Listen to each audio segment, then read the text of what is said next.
There is a country where the war has been going on for 3 years. We're talking about Sudan. We're especially concerned about this area from an ethical standpoint because it's facing one of the worst humanitarian crises in recent history. There are 12 million refugees and 18 million people at risk of malnutrition.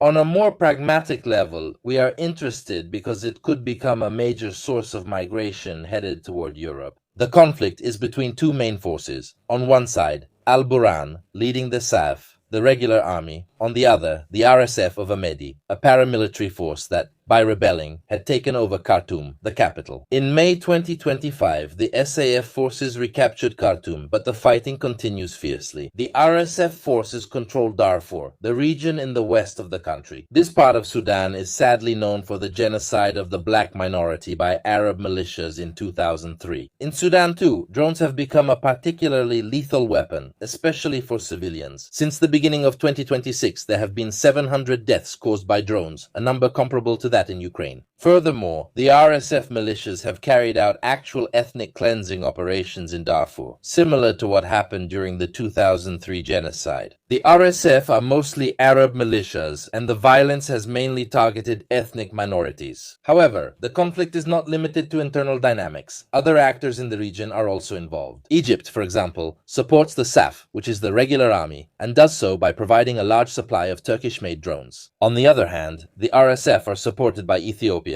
specifically as an anti-Egyptian measure.